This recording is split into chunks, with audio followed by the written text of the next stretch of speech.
Yo, bro. Yo, bro. Yo, bro. You got a little hype today, man. Dude, I told you I'm still standing.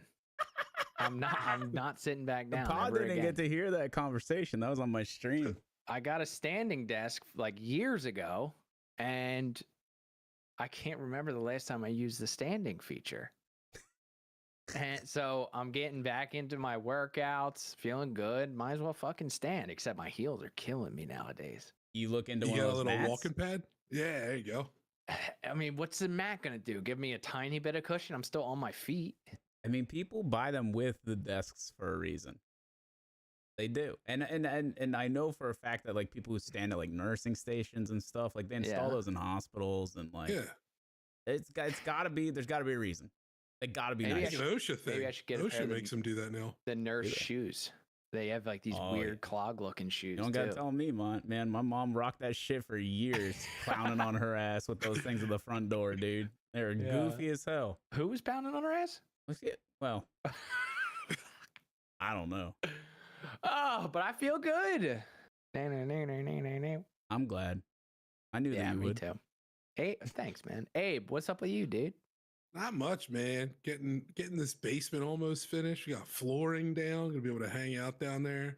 Watch some TV shows I like that aren't on the Bravo network. Man cave. Are you man working cave. with like builders? at Yeah, any we're capacity? very fortunate. We have like a family friend that's a contractor. And You he's are very wonderful. fortunate. That's Uh, nice. I've they do reached great out to work. like 5 GCs, and the last guy that I was talking to hasn't hit me back yet. So I texted him yesterday saying ... Guess you're not the guy for the job? ? No response. All I right, mean, there listen, it is. I could What give the a little recommendation here once they're done. He is close, dude. Yeah, he does work. You know, we're not that far apart. You and I. Yeah, please do. Say when you're wrapped up here, my buddy's got basement, fence, roof, possibly front masonry work. Dude, You gotta have a guy for that stuff. gotta have a guy. I if you got don't he's got a the guy guy- that did my kitchen too. So Yeah. Well, let's My not bro- get greedy, Abe. Make sure you pass him Yeah. off the slum before Yeah, all right, that. dude. Damn, well, dude, chill. listen, I didn't know you needed it. Now that I know, my guy's your guy. I share my guys. I appreciate my guys. I appreciate that. What do you say we get into it, boys? We got Abe. All right. Well, this is the first time we have a "What Are Gamers Angry About?" that I actually don't agree with the gamers. I think. Oh, With that said, though, I guess roll the clip. okay.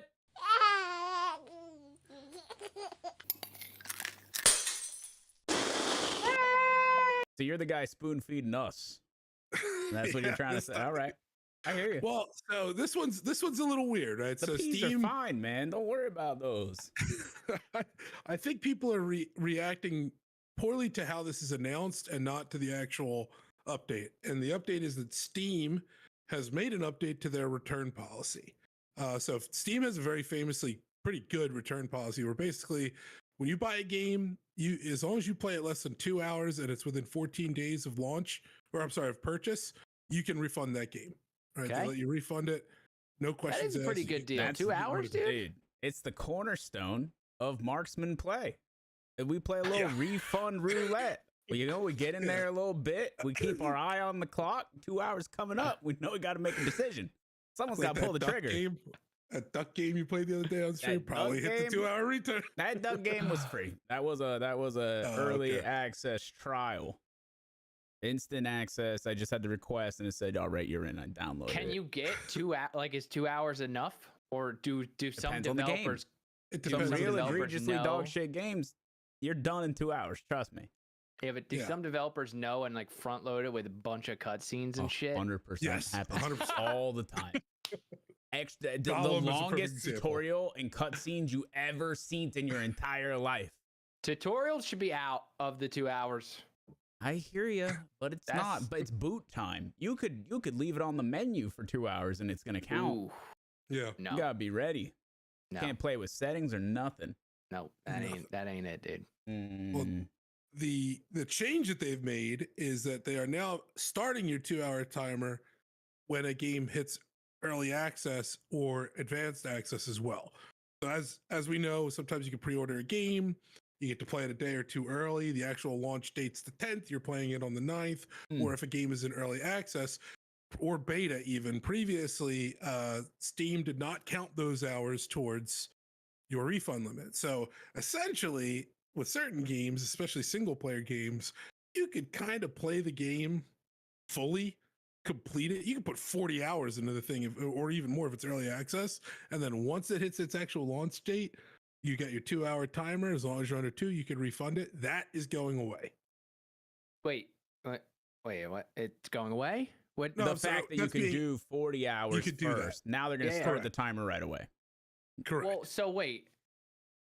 Could I still be playing DayZ right now? Where's DayZ on that? So, and that's part of the problem and a big reason why they're doing this, right? It is EA early access gets slung around like it has no meaning anymore, right? Yeah. It has no meaning. It is a marketing term along with alpha and beta, and all these things are just used to conveniently package their content for the consumer in a way that is most favorable to them for the timeline that they want to work on. None of it means anything. And ultimately, if I'm paying money to play your game, then this is a transaction. You sold me a game, I'm playing the game, right? Like, simple as. And I understand if it means that now, as a result, regardless of whatever tag is on it, I have 2 hours to return it. It makes sense. Like this is the case for so many games out there. Most prominent games have some sort of alpha, beta, early access period these days, unless it's a AAA game. Mm-hmm. Most AAA's like quote unquote release, even if it's in terrible state and they need. But they'll do an advanced release now, right? Quote unquote, like Diablo, where you got early access to it, so you could even refund those previously. Yeah. So where is that? Like, what do they announce when that is? Like, what is it? When is that timer kick on? Like, officially? There's usually an official launch date and time. Correct, but it doesn't necessarily turn to not alpha, right, or not beta. It doesn't change anything about the game, but. Originally, the timer was just based on the launch date that was listed for the official release of the game, even if you could have played it sooner. Okay. Now it's starting right away, no matter what. Even if it's like, if you're playing during like the early access that you paid into, you still only have 2 hours to refund it. Oh shit! I had it backwards. Okay, this is bad. I mean, is it? Because at the end of the day, like, I don't need to scumbag my way into playing 40 hours of a game, beat it, and then return it within the first 2 hours of the official launch date. Like, if people are doing that, then that there's no place for that. That's like getting DoorDash, eating the entire meal, and then on the DoorDash thing saying like 30 minutes later, my food never arrived. Right? I mean, it's the same shit. Like, that's some scumbag shit. It is what it is. Yeah. What is the hour where you say, all right, dude, you're in it now. Like, you're justifying that this is your game now. Is it 10 hours? Is it, when do you really know, you think that you're like, oh, I'm going to play this game for a while? Completely depends on the game. Some games I know in 2 minutes. This ain't then go to the top. Like, what's the longest you've played and still said this game is shit? That's a bad question because it could be Tarkov. It's Escape from Tarkov 8,000 hours later, actually. Yeah. Also still in early access, by the way. That was the easiest setup you've ever. No, you lobbed that bitch in, dude. I'm trying to. And then DayZ standalone. Yeah, don't forget that one for 6,500 hours. No way, bro. If I could return it and not let Bohemia have the money for a game that's only made fun and enjoyable by modders who don't get paid, I would do it. Yeah, now. Back in the day, we had so much enjoyment out of that. Way more. It's fun because it's new. No. And then the more you play it and the less new it gets, you realize, oh, yeah, this was made by idiots. It was fun because we found our game in that zone, how we played it. It was extremely fun. You shouldn't touch on my sensitive subjects. Yeah. I got way more than two. How much did it cost? $60? 30? I I bought it for 25 when it first came out, I think. Yeah, I got way more than bucks. $50 worth of fun out of that game. Even Tarkov, if you bought the Escape from Darkness edition EOD, like that, I've played that game so many hours that it's worth 4 Tarkov accounts, but yeah, I hear you. I hear you. I mean, there's always going to be those games where you can just sink tons of hours and still be frustrated a lot of the time. But yes, of course, you get your money's worth. It is what it is. That being said, there are games that I've returned immediately. With like a bunch of games I've returned within 30 minutes because, this is just it's either super far off of the expectations that were laid out for me by the devs, right, in their trailer, whatever, or it was made, with finger paint and crayons, like Gollum is a prime example, right? Like this was supposed to be a prime time Lord of the Rings piece of content. Big opportunity there. Big opportunity to show the world that they are potentially the worst dev team to ever grace us on Steam. There's stuff like that on there. So it's like, it's a mixed bag. You never know what you're going to get. There's thousands of games that release every single day on Steam. Like it's insane. It is absolutely insane. So a lot of garbage. A lot of garbage, but sometimes you find some diamonds in the rough. Yeah. Sometimes you find some diamonds in the rough. I would say like one of my favorite diamonds in the rough this year, just to positively spin this a bit. We Who Are About to Die. Shout out that game. One dude dev. Amazing game. Is that the arena one? It is. It's the Gladiator Arena game. Gladiator Arena, So fun, dude. Really fun. I played that too. And still continuing to get updates. Into the void to get the next opponent, right? It would be like you're in the center. You're not really like there's not really an arena. It's almost like fog around you. You battle one guy, then you move. Oh no, I know what you're thinking of. That's Bannerlord. Yeah. Oh, okay. That's Mountain Blade Bannerlord. Okay. But it played out similarly to those like arena fights. That being said, this is a little bit more cartoony and memey. Okay. But it's fun. All right. It was really well made. We played it for like at least a full week on stream. I was super pleased with it, and it still gets updates, and it's a one-man show. And so it just goes to show like there's a lot of people out there making games that you may have never heard of that are dedicated to their craft and are making impressive projects that deserve to have a chance out there on Steam. And really, there's a great YouTube video. I'd love to re-find it and maybe get it in the description of this podcast, at the very least on YouTube.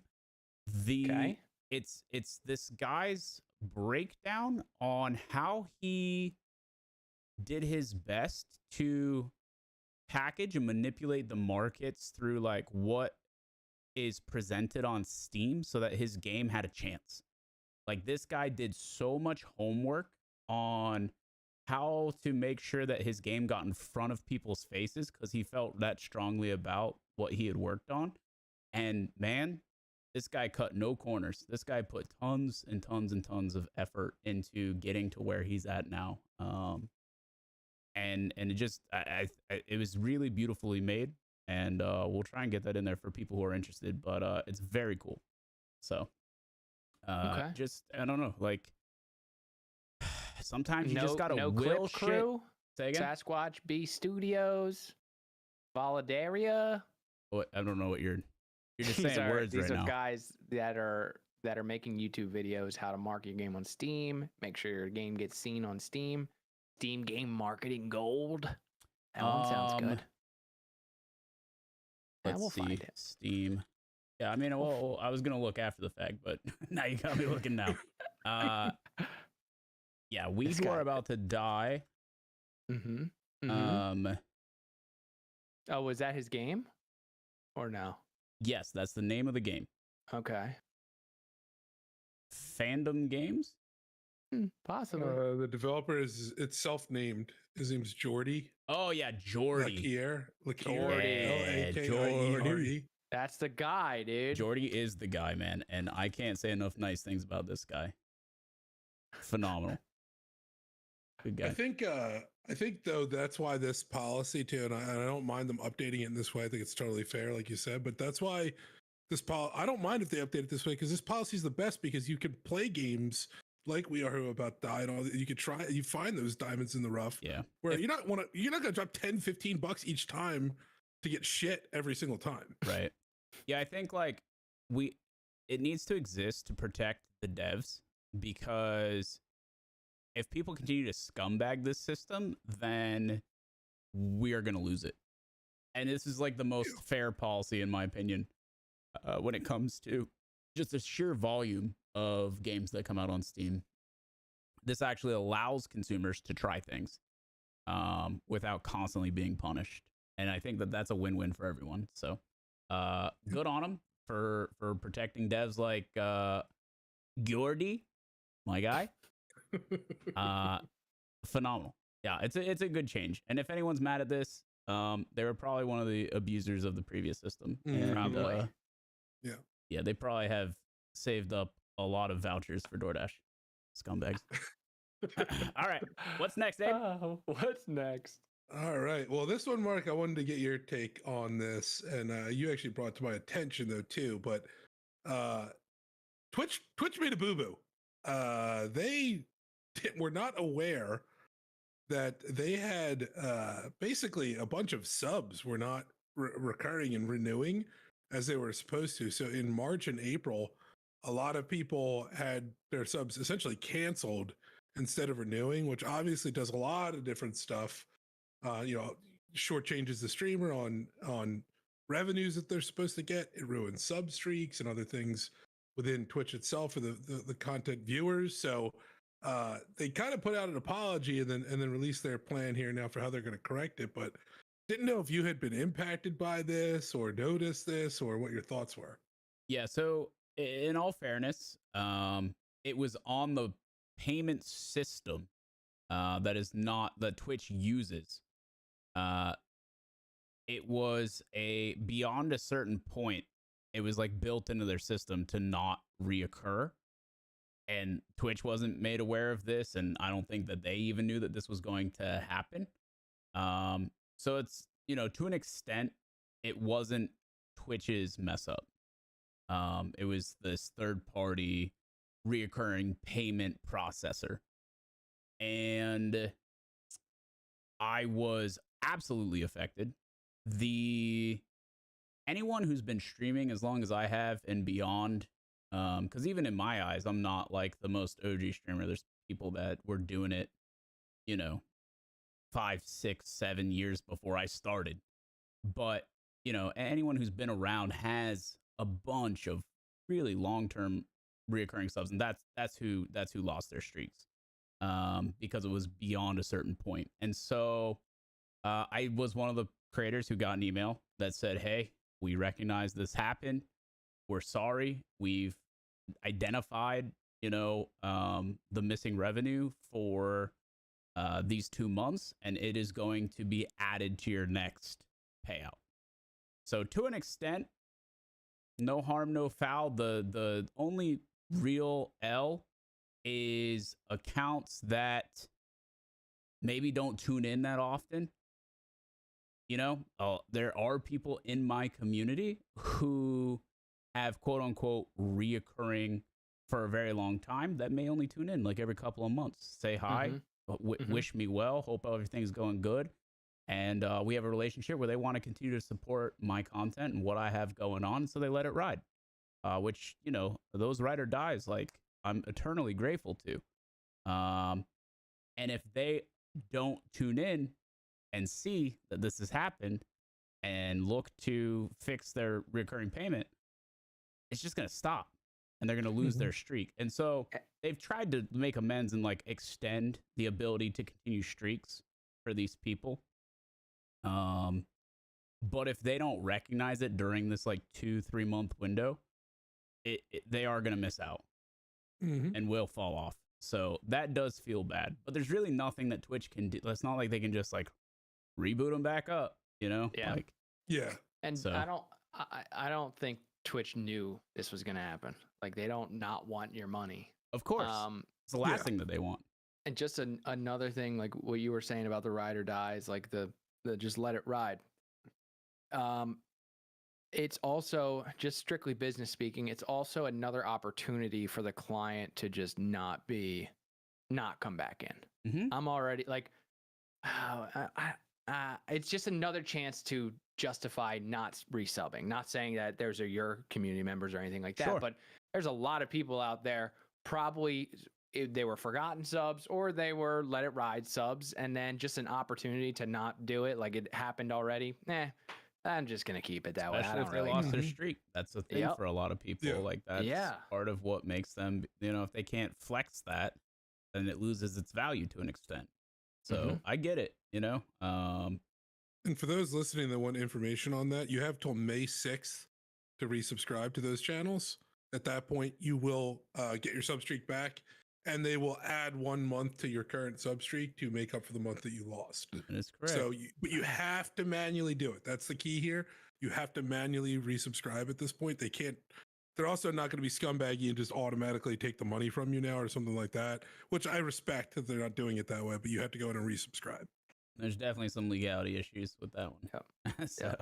Yeah, I mean, I think Twitch is doing their best in this situation. I would agree. So I appreciate it. And yeah, all my OGs, creators, make sure that you know what's going on. And to all of the Ride or Die community members, make sure that your sub is up to date. There you go. A little bit of a PSA on that one for everybody, What else we got, Abe? All right, so this is not a topic we would typically dive into because it's not really related to content creation, gaming, or streaming, and it's really not even a tech topic. But this is a pretty landslide decision. I think it's something that's really worth talking about here, especially with our views towards this type of stuff. But the FTC has announced a major ruling this week where they ruled essentially that non-competes are now illegal across the country. So employers can no longer have employees sign non-competes to prevent them from pursuing careers and work in the related industry or field. Really? Big, very big. No non-competes. No non-competes. This also is going to undo a lot of previous non-competes. There will be some that still stand. And then there will be some companies that if they want them to still stand, they have to rewrite their articles of incorporation and all this shit, right? So very interesting. I think this is a big win for the worker, in the sense where you work for a company, you started a company in a field, right? And you gain a bunch of experience, you learn a bunch of things, you get really good at what you do, and they're not necessarily compensating you for your growth and development. The number one way to continue to increase your yearly earnings and also learn new things is to continually change jobs to an extent, right? I mean, that's the number one way to renegotiate a salary versus from the people that you're currently at. You're much more likely to earn more somewhere else. And you're also going to learn new skills and broaden your horizons as in whatever industry or field you're in. But before, there's no when you're in a company that has a non-compete, you can't go to anyone that would utilize your current skill set and all the things that you've worked on and learned. And so if a company is just going to decide that they don't want to pay you more, or they want to change your hours or treat you like shit or anything, right? You don't really have any way to have recourse here.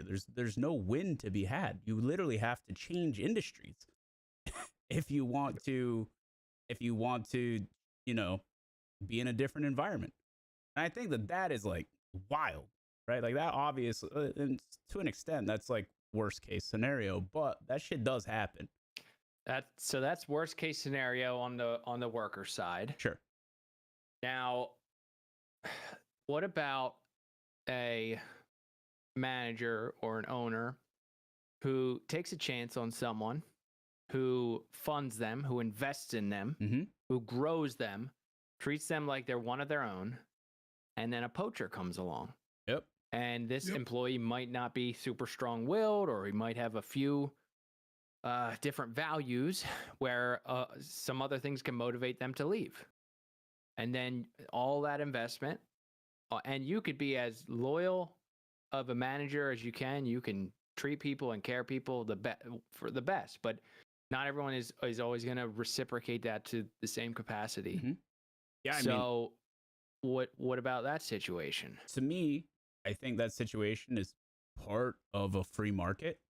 And also, it really is important as someone who chooses who they work with, aka anyone who's running a company or hires anyone, to be the best judge of character that they can be and work with people and provide the best circumstances so they don't feel like it's a good decision to do anything else, right? I think that's your job as a boss or employer, or even someone who just hires contract workers like I do. It's important for them to feel a part of things and motivated and excited to work on the project and to make things work. You know what I mean? And not all bosses do that, obviously, right?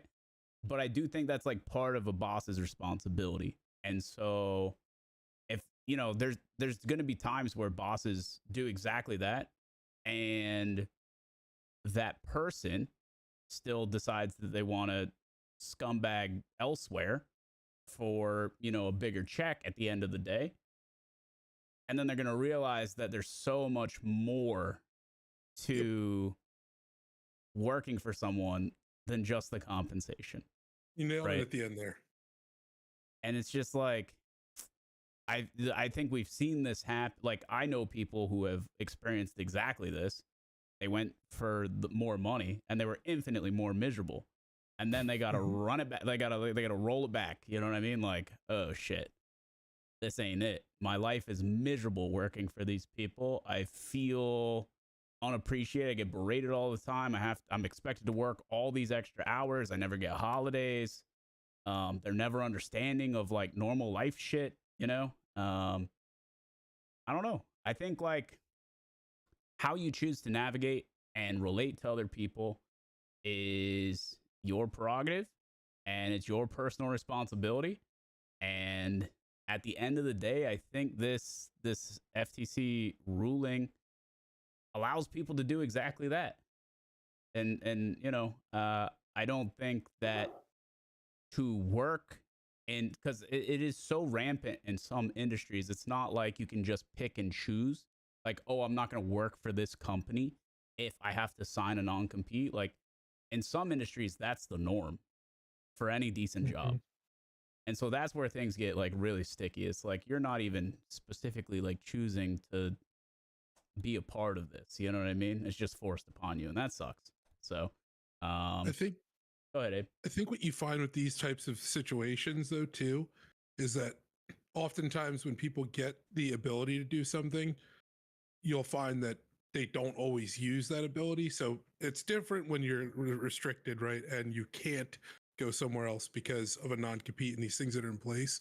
But they find even with something like unlimited paid time off policies, that when you have unlimited paid time off, the statistics show people use less paid time off than if they have a limited amount, because they feel as though they're forced to take all that time off when they're limited in that capacity. Where if it's unlimited, you use it when you need it. And I think by having these options open and understanding that it's out there, that doesn't mean people just run and take them. It means that people can also then learn to appreciate a good thing and understand when they have that good situation and good management and good company that they're working for, and not feel as though they're pressured into being there. It almost gives the when you have more choice and things like that, you're almost more reflective of what you can do. There's definitely levels to like the professionalism. Like there's going to be, some places where obviously like people wouldn't do that, but at the same time, like this isn't going to affect those industries. The other part to this is they can still have people sign NDAs for proprietary technologies, etc. Like this doesn't stop them from doing that. Which I think is like a big concern, like a legitimate primary concern for people who wanted their employees to sign non-competes, right? So it doesn't stop you from doing that, but you know, you obviously, like, again, personal responsibility. Don't sign something like that, then go work for another company and then share that information that you said you weren't going to, because you're gonna get done dirty. I'm curious because I don't know how big of an effect do you think this will actually have, because they could still write contracts, personal contracts with whoever they want, and they could be like, you don't have to sign this, but you're not going to work here if you don't. They're going to try their best to maintain this, but if this gets enforced in a meaningful way, like this will get fought.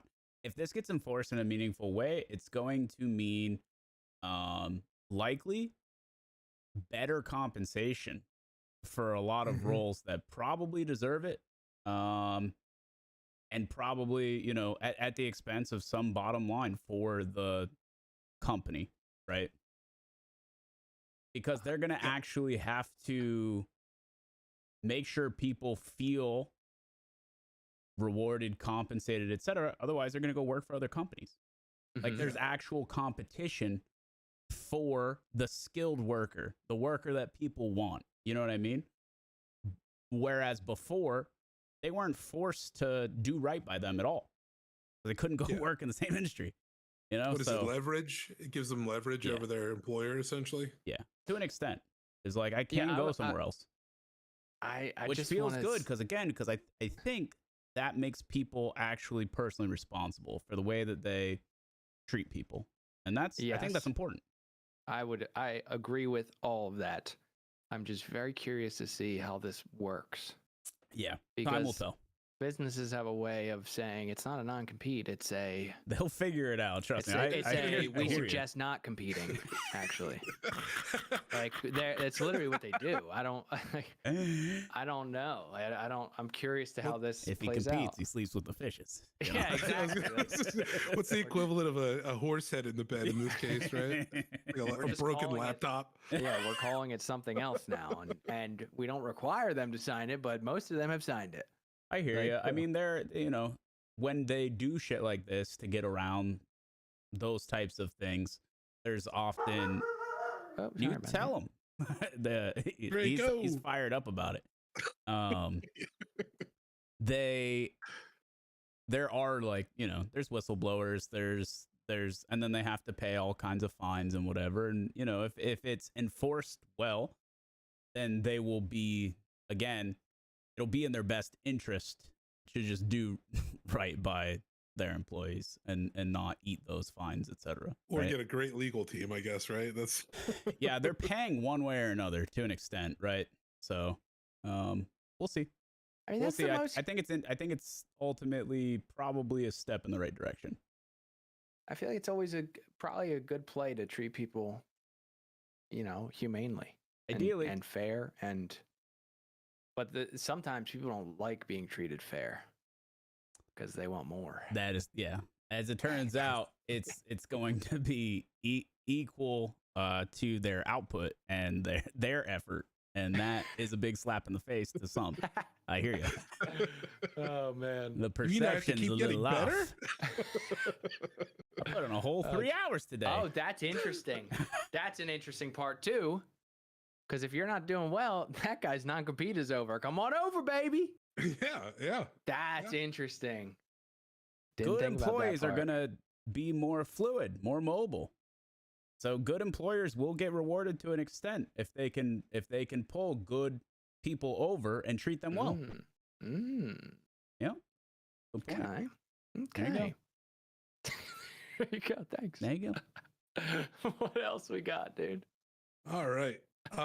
So this one is a little bit of a attack on your boy Elon. Oh, Jesus. Let's hear it. Elon. So Twitter decided, well, I shouldn't say Twitter, sorry, X, and that's very important to this discussion. Don't get it twisted.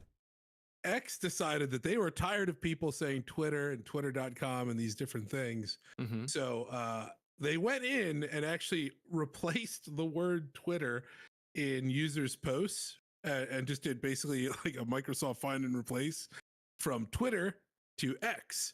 The problem is that they did that for all uses of Twitter and X, meaning that URLs and things that were included in some of these tweets, they've literally replaced the word Twitter with X. So why that's a problem, beyond just breaking links and stuff like that people were using, is that it was basically a scammer's paradise. So let's say I want to set up a site with malware or something like that, and I call it netfli twitter.com. Right, I buy that URL. Now in the algorithm, when it gets replaced, that link looks like it's netflix.com. Wow. But okay, that's crazy. So this was a massive when they click up. it, I mean, this isn't okay either way, but when they click it, it would say that in the bar, right? Yeah, I mean, it would take They're already on the site. Some sites are already I get that. infecting you. Yep. I get that. So this was a massive L for Elon's quest to call this damn thing X. And I also it's just such a silly concept to begin with, because it's like Kleenex going like, we're not calling it Kleenex anymore, we're calling it like nose wipies. Like, that's just stupid. And you can't replace people's mindset.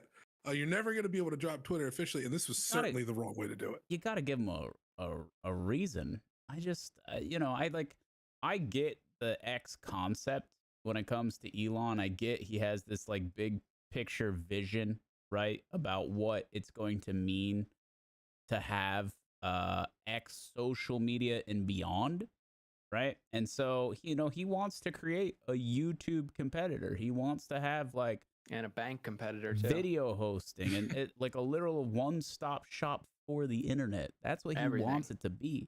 Mm-hmm. And so I get it. X, sure.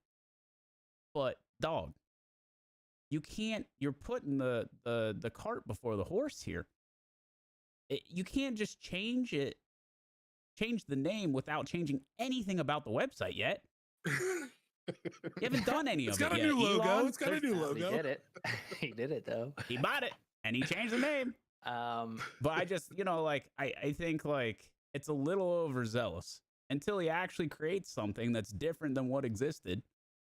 It's not, he paid for a user base. I get that.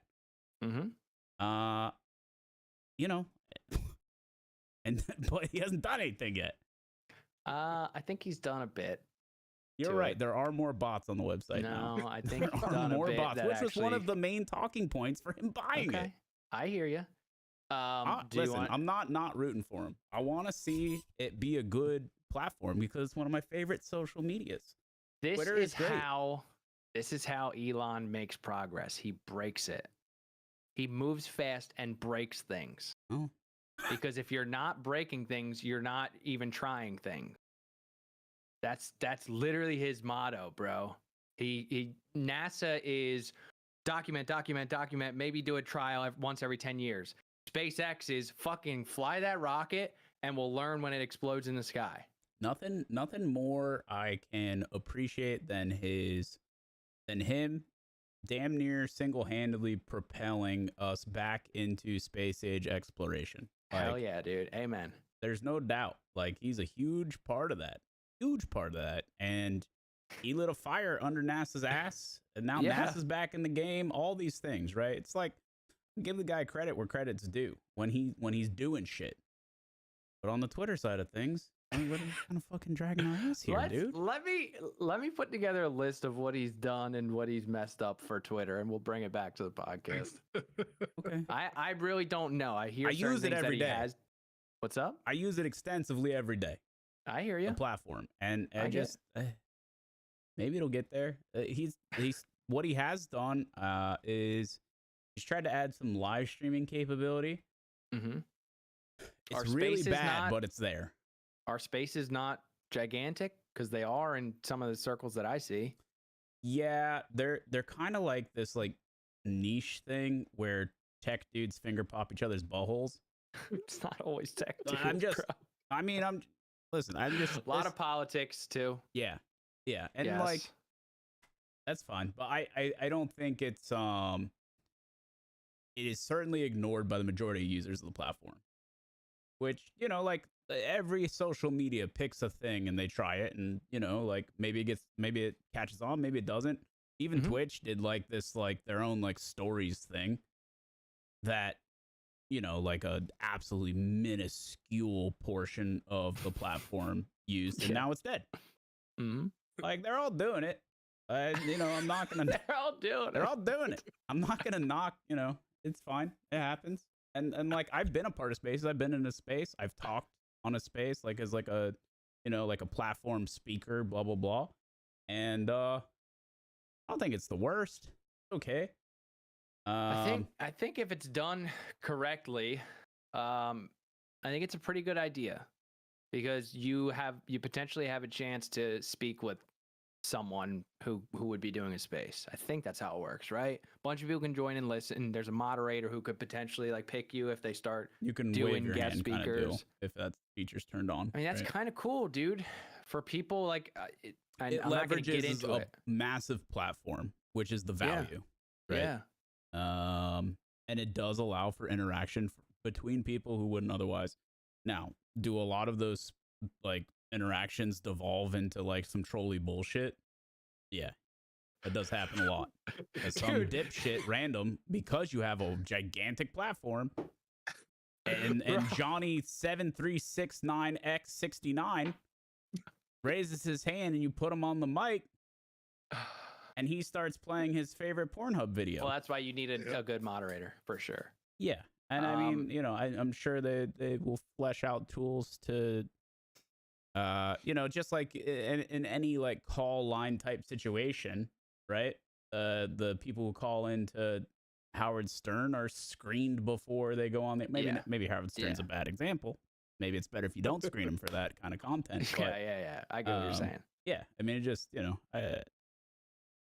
it's been done to an extent, right? There are similar examples and ways around like the L's that we see. You know, eventually it'll be everything, dude. X.com. I'm waiting.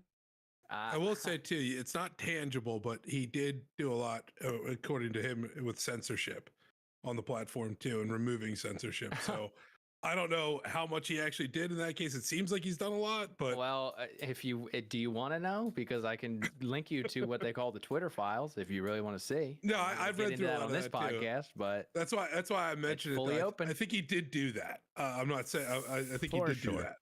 Yeah, for sure. And there are plenty of examples of Twitter overreaching beyond safety. Oh, yeah, way, from way you know over. what I'm saying? So like, there's no doubt. And not even that. Most social medias do this. Is they're basically an extension of the government, whether for good or for bad. We want you to do this, you do it, and that's all social medias. And I don't know. You can decide if that's a good thing or not, but I don't necessarily think that's a good thing. Just saying. Yeah, I mean there are a lot of gray areas that come with all of that, right? Yeah. And then deciding like what is a necessary use of censorship on a free speech platform, right? I mean that's an interesting conversation, and you could have an entire podcast on that specifically, right? Yeah. Yeah, I think that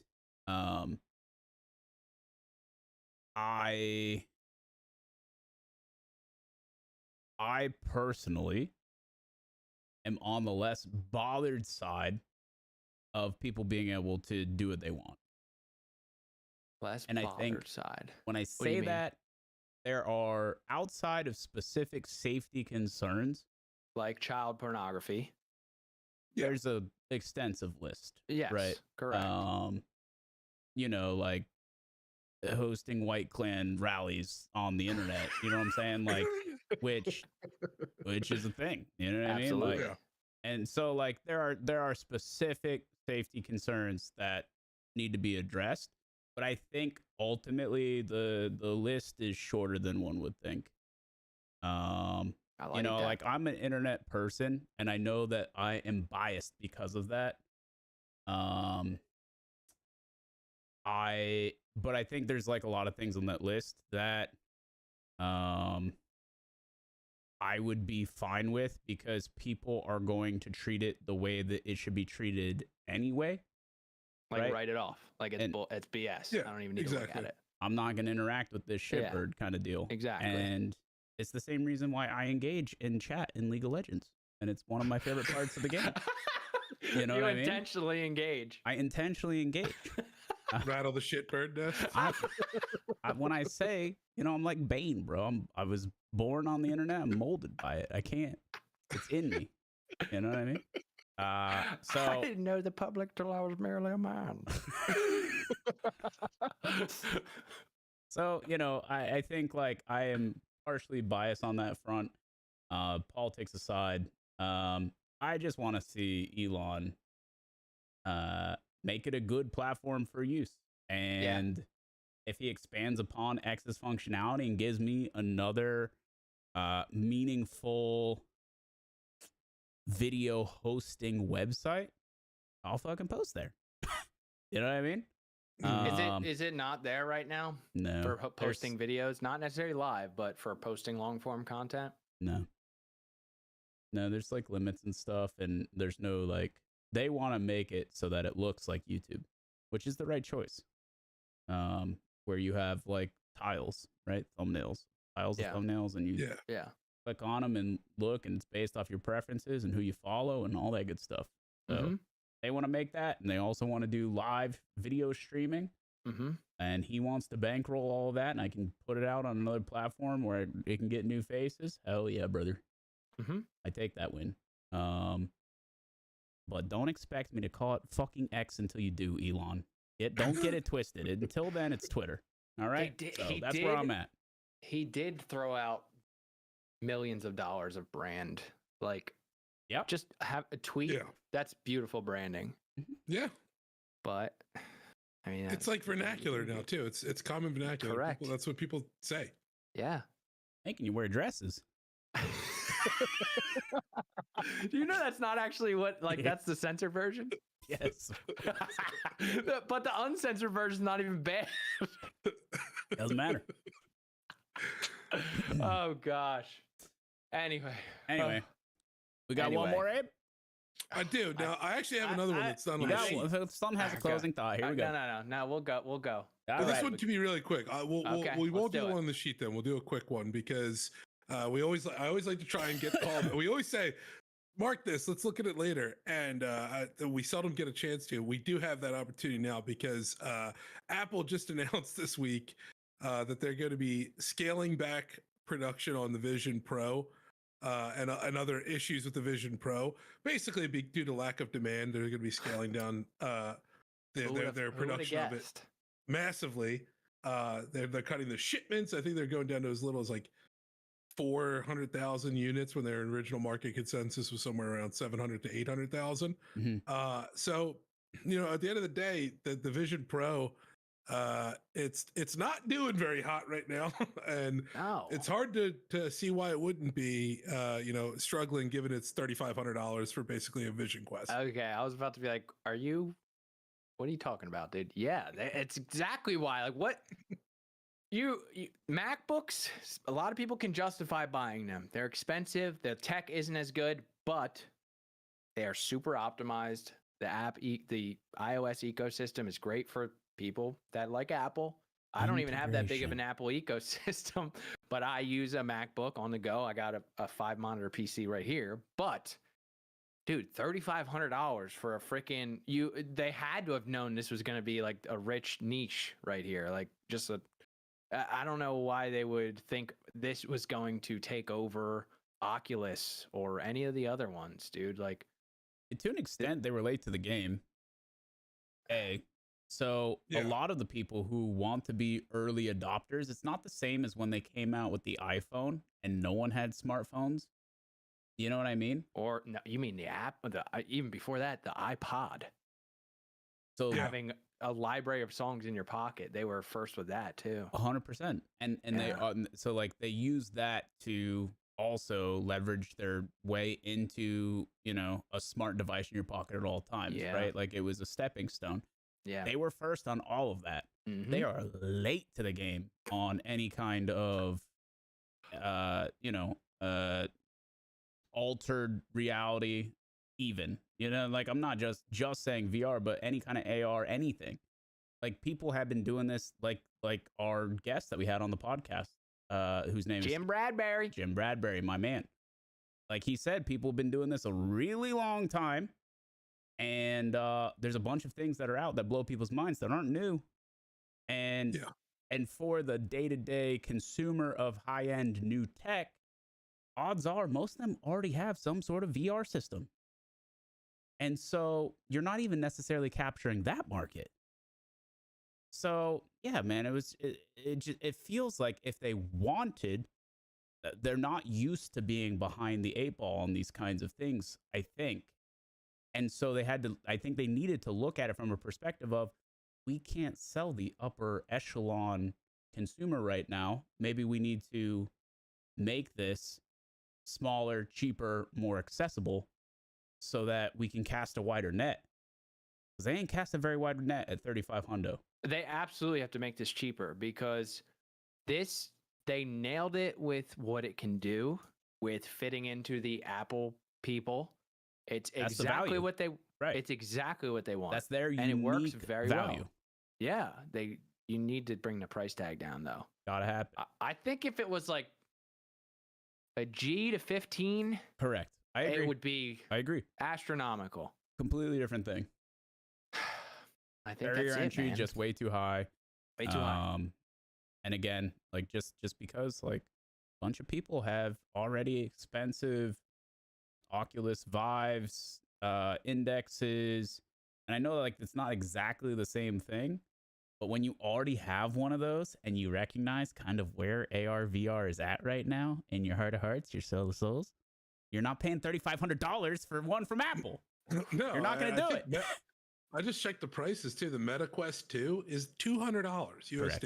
Yeah, so some of it's an insane difference. Their Pro is really freaking good, and it's like 15, I think, or 13. Yeah, so I think that's like the high end product for most of these companies. Compete. That's the one you're competing was like 12, with. I think. Yeah. Shout out my CS skins from back in the day. I sold those for to buy my index. That was awesome. I just want to give a shout out to Chess as well in chat. Hasn't been the same since Steve kicked the bucket. I agree, even though Chess was being a little mean to me in chat earlier. All right, so let me see all. He doesn't hear all with one good ear, but he sees all for sure. Two good eyes. We gotta wrap this, dude. All right, Markstrom, what's going on in your life? What's coming up? Bro, I just saw an email, I'm not going to lie, during the pod. It was a crucial alert. I don't know if we're going to have access during stream. I think there may be weird hours, but if we do, we're going to be jumping into something brand new called Project Loki, which is basically League of Legends meets a battle royale. I thought it was going to be Thor's brother. Not exactly. Not exactly. Loki. Okay, still fun. Interesting looking game. It's like a top down, multiple abilities, but a BR. And I've kept my eye on it for a really long time. I'm excited. I'm one of the early testers for the game.